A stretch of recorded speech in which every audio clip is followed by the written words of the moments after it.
We start off though with the National Science and Maths Quiz, which has been launched a couple of minutes ago in the last 30 minutes. And I have joining me on the line Komla Adom, who is at the British Council Hall where the event is happening live. Hello Komla, what can you tell us so far?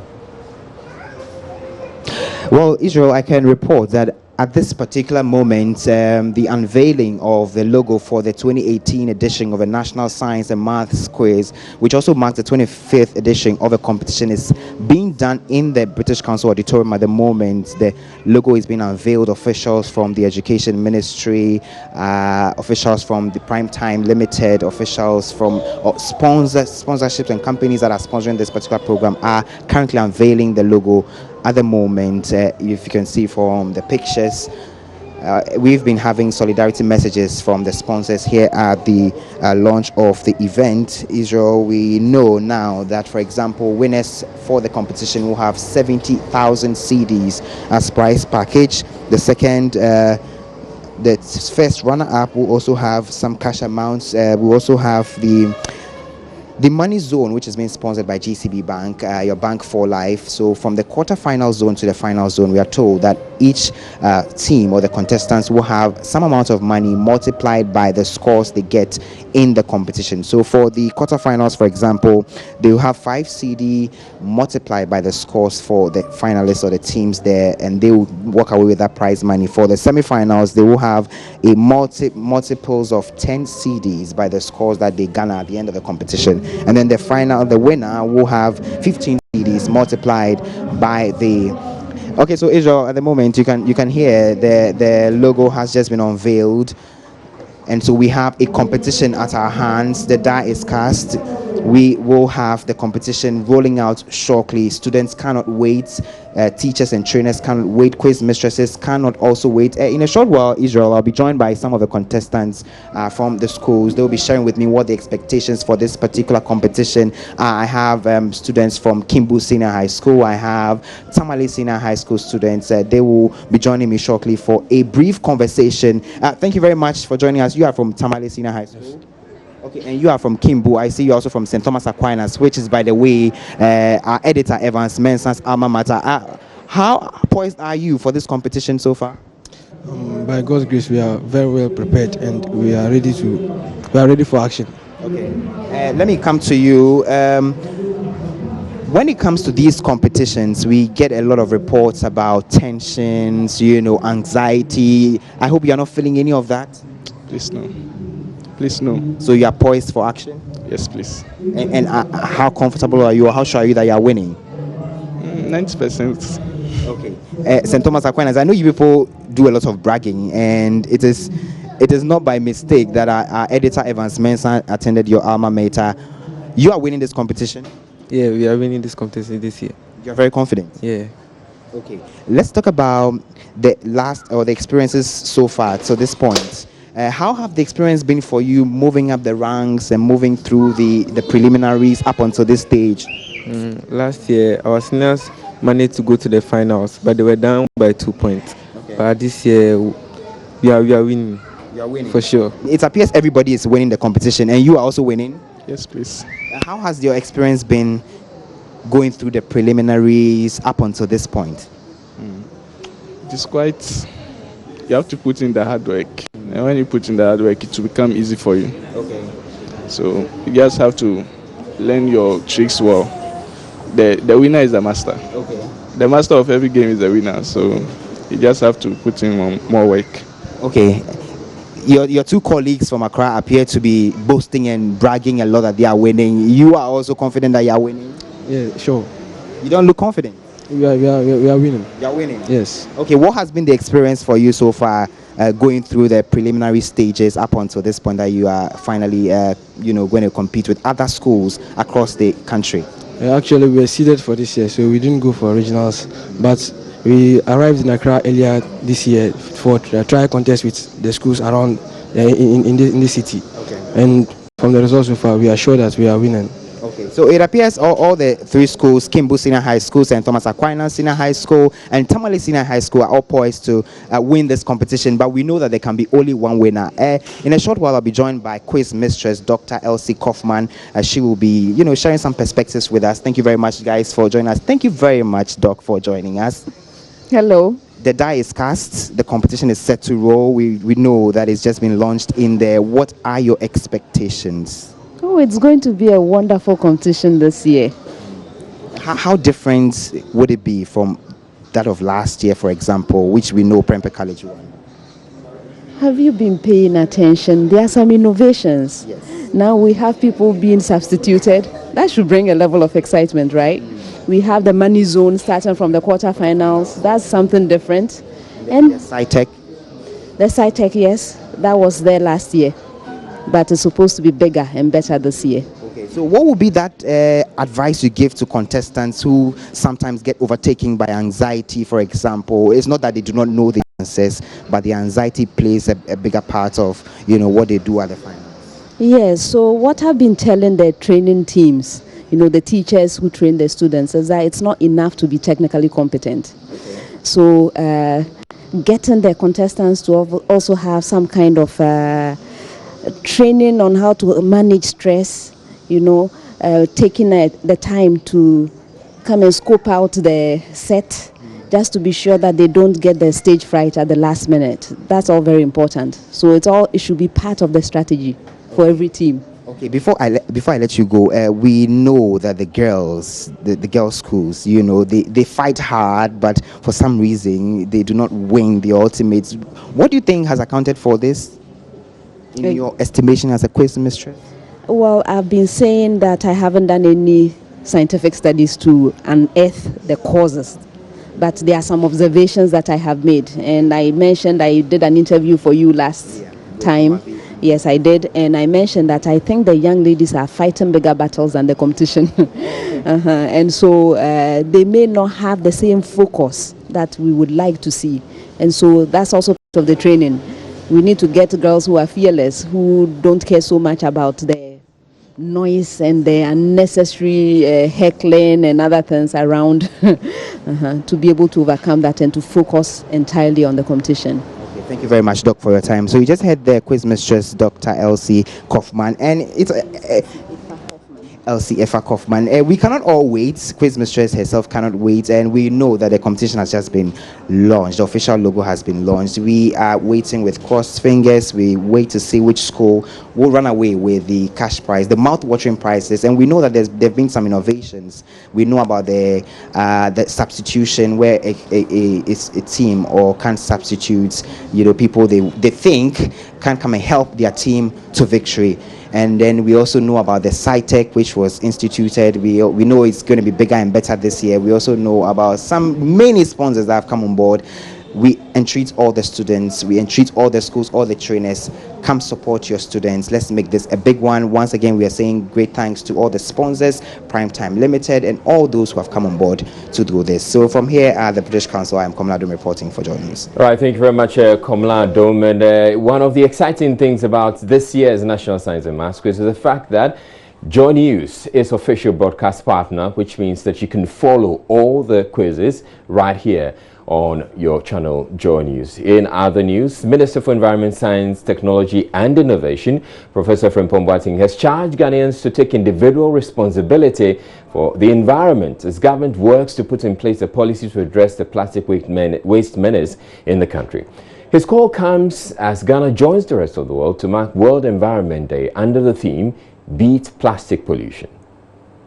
Everything should be backed by law. If you tell somebody to do anything, he says, well, what is the law, banning me from that? That is why we need a policy that to be approved by Parliament, and then it will be a law binding on all of us. The policy will be there. So when the policy is approved by Cabinet, we can start implementation. But then the law will have to be ratified by Parliament. We have the draft already. We have worked on the implementation plan, and then how to roll it out. So we're almost done, and when that is done, we will make it known to Ghanaians. Well, fishermen at the Labadi London Beach area are calling on government to ban the use of plastics, which they say has robbed them of their livelihoods. According to them, they now harvest plastic materials from the sea instead of fish. As Ghana joins the rest of the world to celebrate World Environment Day on the theme Beating Plastic Pollution, NSMQ visited Labadi London to check on the situation in our report. This is London Beach in the UK, and this is London Beach here at Kakramado, a suburb of Labadi in the Greater Accra region in Ghana. This could be one of Ghana's beautiful tourist sites, but all you see is filth, filth and more filth. Residents of this community, who are mostly fishermen, have not only missed out on having a beautiful beach, but have also lost their livelihoods. You are only referred to as a fisherman when you harvest fish. These people now bring back rubbish, mostly plastic waste, instead of fish. These people, who are now rubber men, as they choose to describe themselves, tell me how their lives have been greatly affected by waste dumped in the ocean.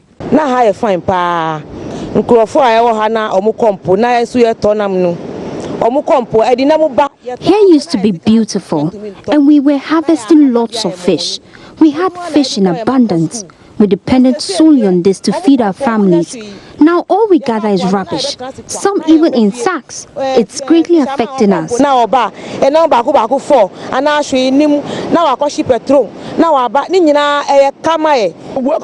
we go for fishing, we come back with nothing. I have gone for loans to buy petrol and hire outboard motors, but we are unable to get enough cash from the business to service our loans. We only catch plastic waste, and this is not right. The whole of this week, I've got nothing. Sadly, residents move from their homes to defecate and dump all manner of waste, specifically plastics, at the shore. In 2015, the Minister of Science, Environment, Technology and Innovation announced a ban on the manufacturing and sale of light plastics. However, it appears there was no enforcement, but the folks at Kakramado hope this will be revived.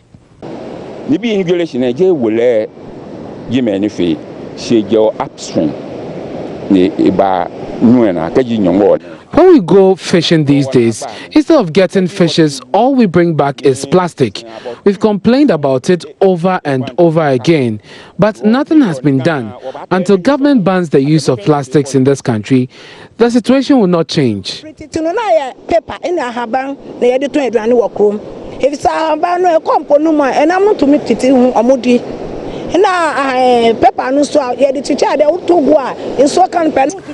in the days, we only had plantain leaves and paper bags, and those ones were easily degradable. But these rubbers, they are not degradable. Sometimes they choke the fishes, and eventually the fishes die.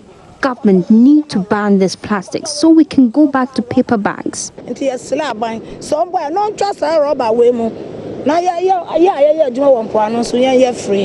This is an artistic gallery with a view overlooking the garbage-filled beachfront of Labadi. A glance through the windows makes tourists who visit the gallery forget the impressive art pieces on display. The owner of the gallery describes the scene at the beach as a nightmare and suggests an alternative way government can get rid of filth in the country. It's a nightmare. People eat, they don't want to pay for garbage collection. They think it's the government's responsibility, but I think we could be part of the solution. So we'll just bring it to the dumpster, they'll charge you a minimal fee, and then you go away. But they don't want to pay. They ease themselves on these rocks. When you come around 4 a.m., you'll find them here. I think we should put a ban, but when you put a ban, you are killing other businesses. I think what needs to happen is when you want to teach somebody, you hit them in the pocket.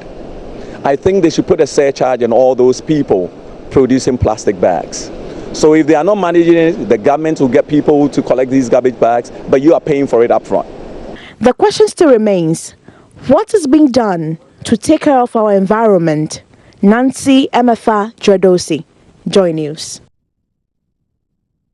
In another development, the Accra mayor says some 90% of illegal refuse dump sites in Accra have been cleared since he assumed office.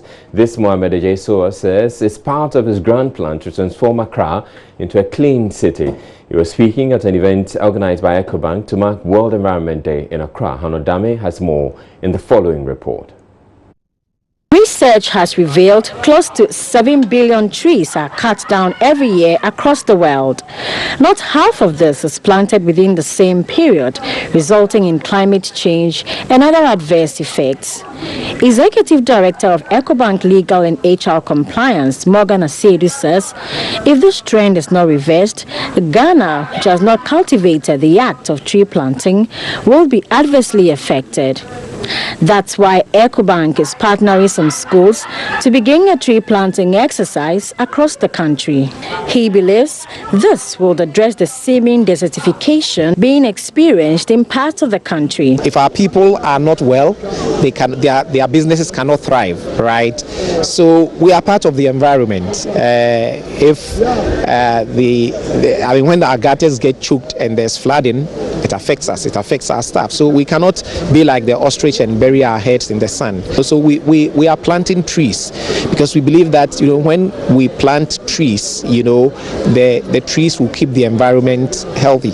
We also chose to use educational institutions because the young up and coming ones, we also want to inculcate in them the need to be disciplined. Mayor of Accra, Mohammed Ejesoa, revealed his office has closed down 90% of illegal dam sites since he assumed office. He added, as part of keeping Ghana clean, a green project has been initiated to keep the landscape of Accra green. At the Accra Metropolitan Assembly, we have decided to ensure that all buildings that comes to us asking for permit, if your building is energy efficient compliant, we reduce your fees and we fast track your process to ensure that we have more energy efficient buildings in the city.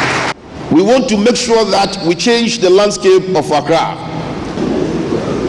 We want to make sure that all open spaces in Accra are green, and we are not just planting trees but doing proper landscaping to beautify the city.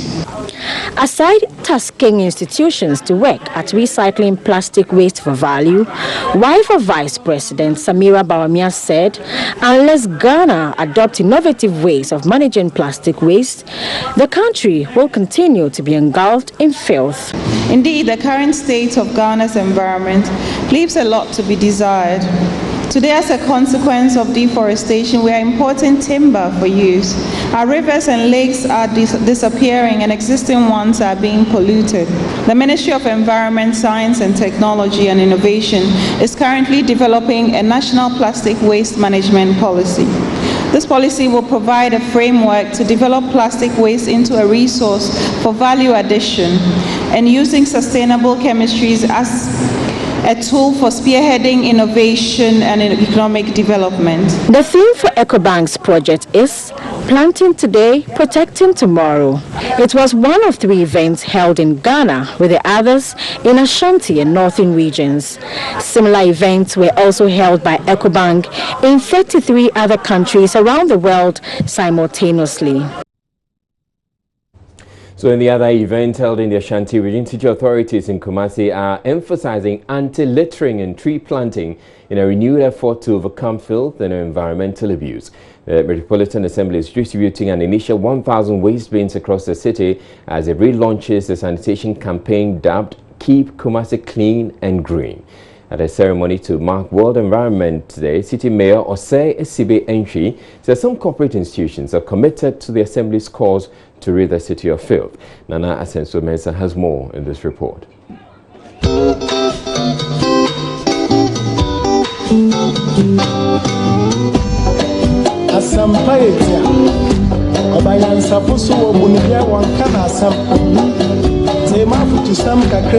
Residents of Kumasi generate about 1,500 tons of waste daily. The city's central business district of Edum alone accounts for 250 tons of the quantity. Waste collection alone cost the Metro Assembly millions of cedis. Currently, it owes waste companies about 163 million Ghana cedis, for which officials have called for government bailout.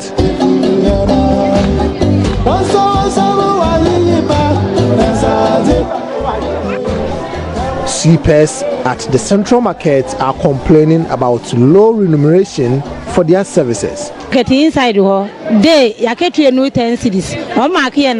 are marked 9 Ghana cedi a day. The money is not enough, so we need them to increase it. The work here in the central market is very hectic, so they should try and increase our pay. We sweep the market and we carry the waste away. We sometimes close at 1 a.m. Esibenchi spells out what will go into the latest campaign after several of such initiatives have made little impact in the past. I'm not warning residents, but I'm educating the residents and I'm informing the residents that the war against indiscipline is our war. It's not my war, it's our war. And therefore, let us all get involved. And I'll use this opportunity also to invite the media, that the media is the major stakeholders. Please, every morning, every afternoon, every evening, dedicate some of your time by preaching the gospel that we have to keep the city clean and green. He also touched on plans to partner recycling companies to turn waste into useful materials. We're taking a break here on Joy News Prime, but still to come, with less than 24 hours to the premiere of the expose on Ghana football by investigative journalist Anas Areme Anas, pressure is mounting on the persons implicated in the 2 RPs to resign. It comes heaving as it emerges the president of the Ghana Football Association dropped the names of some very high-profile persons during his interrogation by the police in connection with the same matter. Stay tuned, we'll be back in a bit with business news with Emmanuel Habaju-Yafe.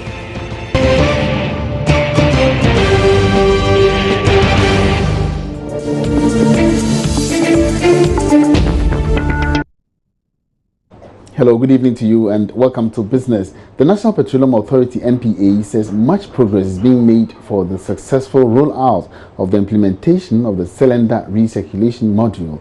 CEO of the NPA, Hassan Tampuli, has reassured the new module will give way for newly branded cylinders that fit the pockets of all Ghanaians. Addressing a media engagement in Accra, Hassan Tampuli also revealed that 18 LPG marketers have so far submitted applications and are being assessed for qualification to commence the new distribution module soon. Charles Aite has more in this report.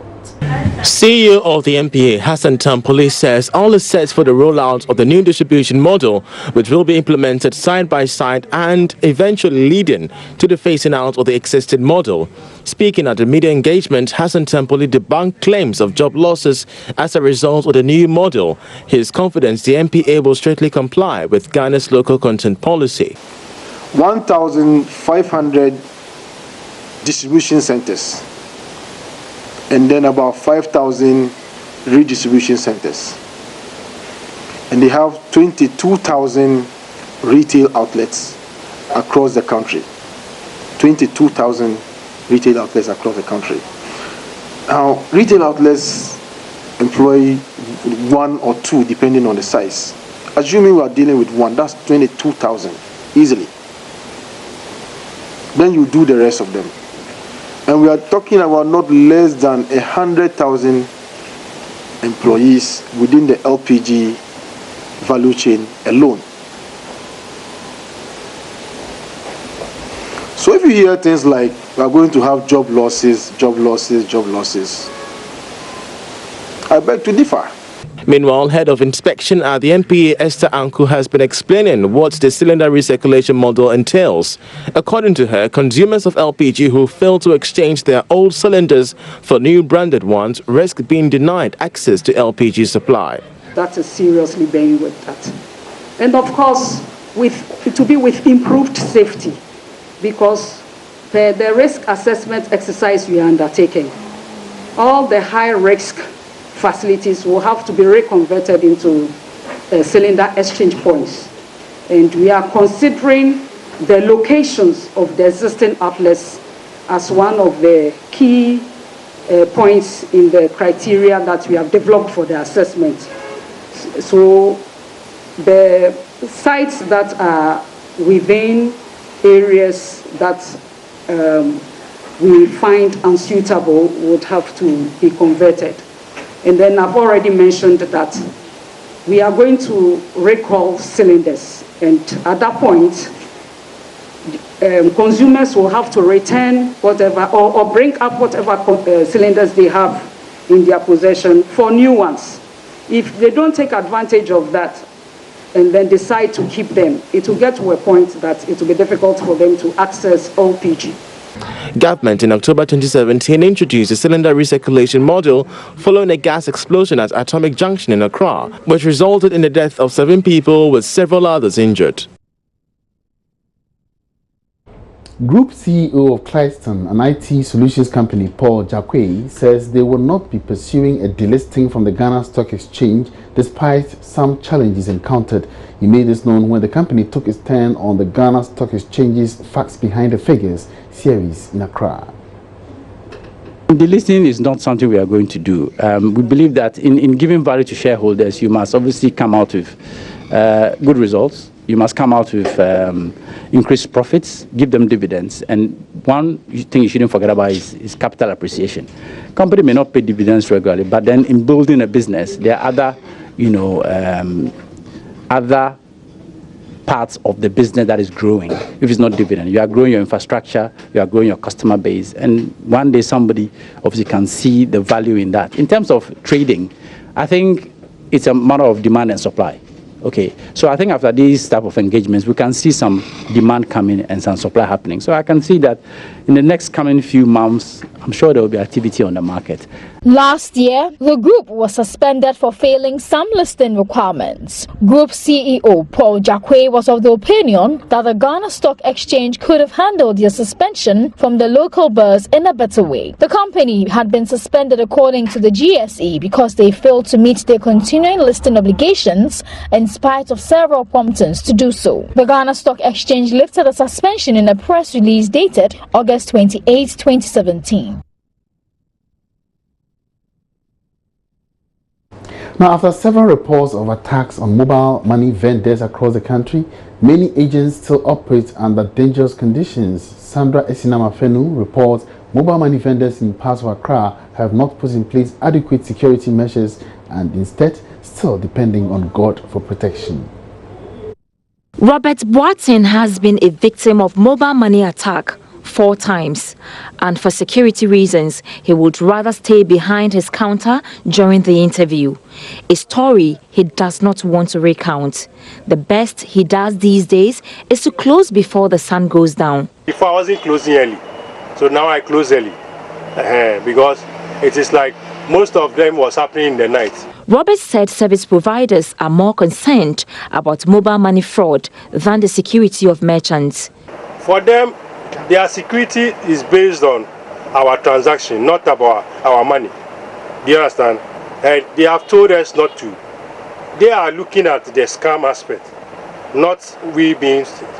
The scam aspect is where. So they say we shouldn't expose the numbers. We shouldn't be writing the numbers that people send. You understand? But not your protection. That's not our protection. Juliet Asamoah is another mobile money vendor who operates with no security measures. For Juliet, her ultimate security is God. These wires are not strong, very light, and anybody can break into and attack you. Are you not scared? Please no. Why? Because the man I serve will never let me down. And who is the man you serve? God. Juliet is not alone. Although we have city cameras here, but you can't say you have city cameras, so if the persons or any Arabs arrive here, you are scared to maybe search for them or maybe locate them, the city camera. No, but as for me, I know I have God. If you're coming to work every day, you have to pray and put yourself to God, because security has been an issue of major concern to many operators. Since the beginning of 2018, about 30 cases of attacks have been reported to the police, with others losing their lives. Some mobile money users have expressed concerns on the development. Network providers should also assist the vendors in terms of security before they even give you a permit to operate. You're supposed to be in a confined place whereby the place is secured. In a place like where I'm from, in Bubuashe, North Carolina, there are lots of thieves around, so you always check if it's safe. So I normally go to, let's say, a place that has a container. Others want the closing time of these merchants to be regulated just like the traditional banks, since they are also rendering financial services. But until then, most vendors like Juliet would have no other choice but to keep trusting God for protection. Sandra Sinamapeno, Joy Business. And that's all in business tonight. Many thanks for watching. My name is Emmanuel Apwachi Yafi. There's more news ahead. Don't go away. Welcome back to Joy News Prime. Now, with less than 24 hours to the screening of the expose on Ghana football by investigative journalist Anas Aremeyanas, former chief executive of Kumasi Asante Kotoko, Herbert Mensah, says those found culpable would have to resign. The 2-hour video, to be premiered on Wednesday, is set to show how match officials allow themselves to be compromised to fix matches. Ghana Football Association President Kwesi Nyantakyi has already been interrogated for his alleged fraudulent use of President Akufo-Addo's name in the video. Joy News is learning 15 match officials and some members of the executive committee of the FA have been notified they would have questions to answer. Herbert Mensah says those found culpable would also have to be prosecuted. The question is that when people do wrong in Ghana, we say, oh, leave it. You know, I'm not of that opinion. I think you've reached a point where it is that where wrongdoing is done, irrespective of the law, people either must be able to get up and say, I am a public officer representing the interests of the people, and I have let them down, step down.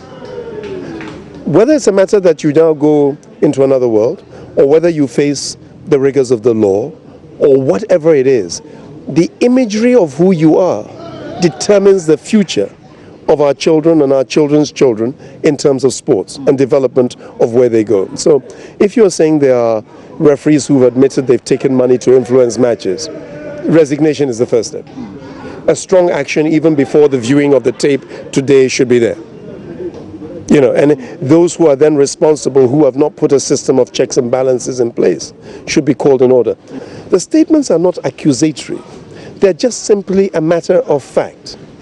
And if there is wrongdoing within the FA, then I would expect them, as people of integrity or otherwise, to take a position. And if there isn't, then people need to apologize to them. But I'm saying if, because I have not seen the tape. But if that is the case, let us set a standard. Let us clear the way. Let us clear the field. Let Ghana be free. Let us see a new way forward. And hopefully from there, true talent will shine. So one of the persons whose name has come up in this expose is the GFA president, Kwesi Nyantakyi. We all are aware that the police has invited him. He's had to put together a statement. And this evening, we're going to be sharing with you some details of the statement he gave to the police, or he wrote for the police. And Evans Mensah, he's been snooping around, and he's got something. To start it all, there has been controversy about this statement that what Nyantakyi had to tell the police, because we reported a part of it, and there were claims that we had misreported or they doubted what we had put out. But tonight, we actually have the statement which we're going to be sharing with them. True. So what is the statement saying, or what did Nyantakyi say in his statement to the police? So let's start. We won't read it verbatim because it's important to get the background to this. So whilst at it, you're also going to see a copy of what Evans is reading on screen. So you see, it's this is on the Ghana Police letterhead, and it's Register of Offences number 93/2018.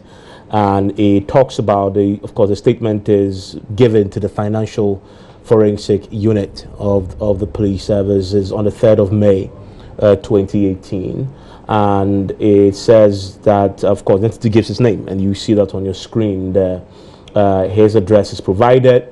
He's a lawyer. He talks about his occupation, and then his age, and of course his sex, which is male. But then he goes on. Now, there is a sort of a prefix to everything that was said, because I believe the police officer who was doing the questioning had to read him his Miranda rights, but that had to be written as well. So the police officer, we don't have his name on the statement we found, but says that I am investigating a case of defrauding by false pretenses in which you are involved. You are not obliged to say anything unless you wish to do so, and that whatever you say shall be taken down in writing, and may also be given in evidence. So you are also reminded of your right to consult the counsel of your choice, and it's a sign. You see the 3 signatures there. One of them we believe to be Mr. Nyantakyi. The others, one we believe to be one of his own witness in that meeting, and then one believed to be the police officer who was doing this particular interview. Now Nyantakyi then responds. Nyantakyi says, I, Mr. Nyantakyi, wish to make the following statement in the presence of an independent witness, Seth Nyako. He provides the address. And he says, I have been told I need not say anything unless I wish to do so, and that whatever I say essentially will be held against me. So we're acknowledging that he's been given read his Miranda rights. Then he goes on with the details. Again, I read. He says, I am Kwesi Nyantakyi, president of the Ghana Football Association. I am also a lawyer. I have been a president of the Ghana Football Association since 2005. I wish to make a statement in response to a video published by Tiger Eye in which I am alleged to have used the name of His Excellency, His Excellency, to defraud an investor. He says, my first response is that the video does not represent, and there's a truncation. That's not but if you look at the entire thing that we've seen, he says doesn't represent what actually transpired in this meeting. Remember that his meeting was where people were posing as investors, but they were actually tiger-eyed investigators. Now he goes on to the relevant bits, and he's now recounting what one of the investigators, who was posing as Mr. Swale, had told him. So he was recounting. He says that he was told that Sheikh Al-Tami had expressed the interest to sponsor the Ghana Premier League for $5 million for 5 years. That out of the blue, the said Sheikh Al-Tami wanted to set up an oil refinery in Ghana. That as a businessman, Sheikh Al-Tami had similar investments in Cote d'Ivoire, Botswana, Lesotho, and other parts of Africa. That Sheikh Al-Tami was the major shareholder in their family business known as Medgolf Construction Limited. He goes on to state that he further said that in 2016, Sheikh Al-Tami initiated a similar move to establish an oil refinery in Ghana. He had held discussions with the previous government, and this is the part that obviously had generated controversy. He says, Mr. Swale, who he says was telling him all this, told us Sheikh Al-Tami gave $8 million in financial support to the NDC and Mr. Mahama for the December 2016 general elections. Now, we now know, of course, now that the context has been provided in the statement, Swale, Mr. Swale and the Sheikh all made up, essentially being the investigators from Tiger Eye who were trying to sort of win his trust. So, in effect, Kwesi Nyantakyi in this statement is essentially saying that I was told by this individual that this Sheikh Al-Tami had actually done business in the past, and that they gave money to the former president and the NDC for the 2016 elections. But then if you unpack all of that and appreciate the fact that these persons who are posing as investors are actually Tiger Eye PI workers or investigators, then essentially what they're saying cannot be said to be true. Of course, and then that's what the police will have to make a determination on, because they are investigating. As journalists, you report the facts. The facts say this is what he said he was told, but he was in a statement to the police.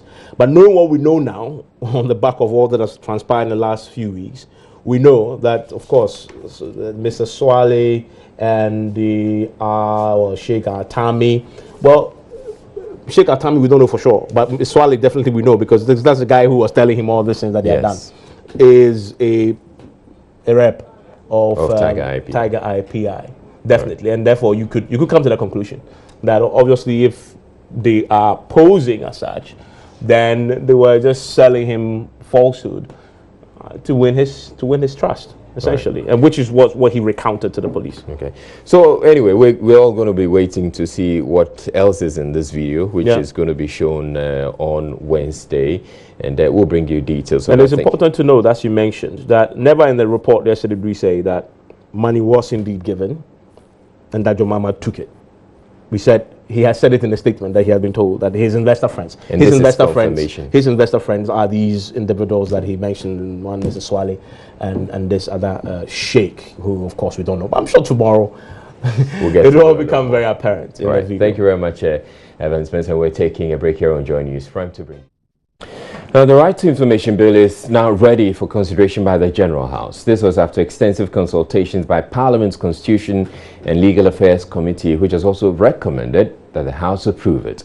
The report will be laid on the floor on Wednesday. The Speaker referred the bill to the committee in March after it was laid in Parliament. Committee Chairman Ben Abdullah is not expecting any major changes to the original bill when it is approved by the House. The committee has finished with its work and has submitted its reports to the plenary, and the report has been distributed. So, a motion was advertised in the order paper yesterday, but unfortunately, we couldn't take the motion. So we expect and hope that probably tomorrow the motion will be taken and the bill would have been taken through the second reading. Then it will be due for the consideration stage. Has anything fundamentally changed in the bill that was brought to the House following the work of the committee? Are you recommending any major changes? Some amendments have been made to the exemption clauses, but fundamentally they remain the same. For instance, somebody was proposing that we should make all the amendments issues based but not institutions based. Therefore, we should not single out the office of the president, that information going to the office of the president is exempt, but we should speak to specific issues. For instance, issues concerning national security matters or public health should be looked at, instead of saying that the exemption should be based on institutions. But that proposition was not accepted by the committee. But I don't know, when it gets to the consideration stage on the floor of Parliament, any member at all who is not a member of the joint committee can raise an issue to that effect. And if it's accepted by the plenary, I think same will pass through. A defense lawyer in the trial of persons charged over the death of Major Maxwell Mahama has blamed the lynching of the soldier on what he calls the secret presence of the soldiers in the area. Lawyer Ado, while cross-examining the late soldier's deputy, W.O. Sabi Kwesi, said the police and leadership of Dencho Boase, where the lynching took place, were not aware of the presence of the military team. Lawyer Patrick Enimado also quizzed the soldier on whether their deployment was to check illegal miners from interfering with the work of the mining company. W. Sabi simply replied they were protecting the company. It was at this stage that the defense lawyer suggested to the witness that one of the main causes of the tragedy was the secret presence of the soldiers in the area, as the police and leadership of the community were not aware of the operations. The soldier replied that he couldn't tell. The state is expected to call its second witness on June 12 when hearing of the case resumes. Now, an uncallable white play has just ended at the National Theatre, and patrons are filing out of the facility. It is pitch dark, and the area around the nation's premier theatre is now more than quiet. Before long, sporadic gunshots are heard. Some masked persons storm the foyer of the National Theatre and make their way into the facility, holding occupants hostage amid victory chants. A quick phone call to the anti-terrorism squad of the 64 Infantry Regiment of the Ghana Armed Forces triggered a rapid response by the troops deployed to combat the suspected terrorists. Now, what you're about to see is how Operation Eagle Eye deployed to deal with a terror attack in a simulation exercise. Komlado was there for Joy News, and once again, what you're about to see is a simulation exercise by the Ghana Armed Forces. Help! Help! It's a pity we cannot get in to rescue those in the theater. There's been an attack. Someone called the police. No, the military. It's getting scary. They are shooting. Oh, there they come. The soldiers are here. See them in a four-pronged assault operation on the National Theatre building to defeat the terrorists holding occupants in the facility hostage. Oh, they brought along 2 sniffer dogs. The troops, or the men, tactically move in and doors appear shut. But the men in the camo have their game on. Inside the building, they come face to face with some of the attackers. Up on the wings of the chamber, 3 hostages can be heard. The dogs lead the squad there, sniffing for explosives and other illicit materials. The theater seats are empty, but the squad is not leaving anything to chance. From the rear, the sides, up the stairs, the troops tactically launch the offensive. Until the team is convinced the danger has been fully repelled, the squad beat a tactical retreat, still on their guard, as day breaks. They are not leaving anything to chance this time too. They'll clear any impediment in their way. Team leads give pep talks. The attack has been foiled, but some round of tete-a-tete here is really important, just in case a secondary attack springs up upon us. So in your background, a charged group from the anti-terrorism unit of the 64 Infantry Regiment of the Ghana Armed Forces, and they've just concluded an assault attack on this particular facility, the National Theatre. There was a simulation exercise of a sort where, an attack by terrorists on this premises, because it is a public place and many individuals throng this place, and so the team were deployed to conduct an assault exercise to fight the terrorists who were in there, to free some of the hostages that had been taken over by the terrorists. And this is one of many exercises by the Ghana Armed Forces to deal with terrorist attacks that will confront the country due to growing or the increasing number of crime cases on the continent and in the world at large. Right after addressing his men, commanding officer for the 64 Infantry Regiment, Lieutenant Colonel Fifi Degbe, assured the military is combat ready to deal with any terror attack on public installations like malls, hotels and the like. Last exercise we did was at the Accra Mall, which is also a very big public location. We identified some few areas which we have improved on. Notable among them is even, let's say, our weapon systems. We've introduced new weapon systems with laser, high beams, and a number of other aspects. We've also improved on our tactics. We got back further trained, and the troops are better trained now. Just after that, some personnel were also sent outside the country, and indeed we did some joint training with our own police brothers as well. Country at large can go to rest. The business community can continue with their business and all activities at large. They should rest assured, and we can effectively neutralize any form of attack should it happen in Ghana.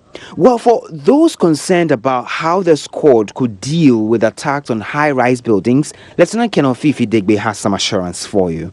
And we'll do what we call rappelling. We'll use our helicopters and we'll do a downhill assault. So we'd have to go up in the sky and drop down with the helicopters using a fast roping and or precisely with the new buildings that have come. Then assault all the way down through the buildings. Well, commanding officer for the 64 Infantry Regiment of the Ghana Armed Forces, Lieutenant Colonel Fifi Degwe, has been reacting to a number of security-related issues. He specifically dispelled speculation it has anything to do with the premiere of the expose on football by investigative journalist Anas Areme Anas. We always rope in the security architecture of every single location. Once we get to the place, we have a coordinating conference with the security personnel there, then take them on, train them, and indeed sometimes take over the monitoring room, which will help us also launch the operation. So yes, we give some training to the local security at every establishment. We had what we call EOD. We had an EOD team with us. That's an explosive ordnance team, the EOD team. And that's how come we have the dogs as well. The dogs are trained to sniff out IEDs. That's improvised explosive devices. So we have them, or we had them with us throughout this training. Okay. Yeah. Any last word of assurance for Ghanaians? Yes, and just linked to what she just asked, I would want to assure the general populace, as I said, to continue with their business. Rest assured, we are always available to address any security challenge should it happen. And indeed, I just also want to mention that for any challenge, they should first of all call on the police, and once they can't handle it or it's beyond them, will be called into. So if you check the records, you would identify that Exercise Eagle Eye was started way back. And indeed, for this very exercise, we planned this 1 month ago. It's just by coincidence that Tiger Eye is also airing the number 12 movie or video tomorrow. It's just a coincidence. There is no link whatsoever. The Media Foundation for West Africa has warned the country's record high number of child labor cases could derail government's Ghana Beyond Aid agenda if it is not checked. Executive Director Suleiman Abrahama is therefore urging government to attend to the situation. He was speaking at the media launch of the World Day Against Child Labour, which is to be held on June 12 this year. Charity Emihil Bartels' report. Globally, it's a serious issue attracting the attention of governments as well as the United Nations. According to the recent Ghana Labour Force Standards Survey 6, about 2 million Ghanaian children aged between 5 and 17 are engaged in various forms of hard labour. This, Suleiman Abrahama says, is worrying. A very gloomy statistic that indicates, and of course, this is what is available, that close to 2 million of our children face, the issue of child labor. And of course, this is not something that is quite appealing. But certainly, we cannot have a Ghana Beyond Aid when we are leaving about a quarter of our future leaders behind. And therefore, it is so important that as we strive to build a Ghana Beyond Aid, we determine as an indicator of success how many of our children are being pulled out of this fundamental problem that confronts our nation. He also chastised the Ghanaian media for doing less to confront issues of child labor. The media have not done quite well on the issue of child labor. Reporting has been abysmally low, and not to talk about advocacy. But unfortunately, we are in an uncomfortable lead when it comes to child labor. If we don't highlight the issues, they wouldn't be on the front burner. As we keep on saying, perhaps it is time to put a hold to the MPP-NDC tussle and focus on, as Mr. President would always say, development journalism. And we can do so when we are ignoring the big issue of child labor. Imagine your chronic eye condition worsening at a time in your life as critical as an examination that holds the key to your academic progression. That's the fate of a candidate of the Basic Education Certificate Examinations, which began on Monday. Isaiah Ofori of Christ Preparatory School in Kumasi cannot stand the least darkness, not even with the aid of medicated glasses. He therefore has to be isolated to sit outside the examinations hall to write his paper with the aid of a glass magnifier held by an invigilator. Nana Aljuma has been observing how Isaiah manages to go through the exercise at the TI Ahmadiyya School Center. Anyone approaching the examination hall here will not miss the image of a candidate with eyes buried in the exam paper on a desk outside the hall. Officials who learned his condition minutes into the start of the first paper quickly arranged for him to sit outside the hall to write. Even then, an invigilator had to assist him by carrying 2 glass magnifiers to aid reading. Isaiah says despite the challenge, he is optimistic of passing well to merit his first choice second cycle school. It was not easy to write it, but by God's grace I was able to write it because some of the teachers helped me to answer the objectives and I was able to write a theory too. I'm expecting that when it comes and I'll get a results and the school too that I chose, when it will come by God's grace, everything will be fine and I'll get my school and I'll go. Which school do you hope to go? I first we chose 5, but my first school was Ghana National College, the Cape Coast one. Yes, I'm preparing for the next paper. Do you think that your condition will not affect? No, it will not affect me. Isaiah says the condition he has been suffering since primary 5 worsened ahead of the examination. Sometimes my eye become clear and sometimes too it goes off. So this day it wasn't so clear. So it was not easy for me to do it, but by God's grace I was able to do it. When I was born, I started. I suffered a lot, and that's why maybe it comes to my eye too. When I came here class 5, that time it was okay. But when I was going and the eye was going off, it wasn't okay. General Supervisor at TI Amas, Minta Bieni, says Isaiah will continue to enjoy special attention and the report sent to WAEC to that effect. He wants school authorities to provide information on special conditions of students on registration papers ahead of the exam. Nanaya Ojima reporting. And in the headlines, with less than 24 hours to the premiere of the expose on Ghana football by investigative journalist Anas Arumia, Anas pressure is mounting on the persons implicated in the 2 RPs to resign. It comes evening as it emerges the president of the Ghana Football Association dropped the names of some very high-profile persons during his interrogation by the police in connection with the same matter. Minister for Environment, Science, Technology and Innovation charges Ghanaians to take individual responsibility for the environment as the world marks World Environment Day. In business, National Petroleum Authority NPA begins assessment of 18 LPG marketing companies to be engaged in new cylinder redistribution module. And that's it for the bulletin. My name is Israel Lai. Have a good night.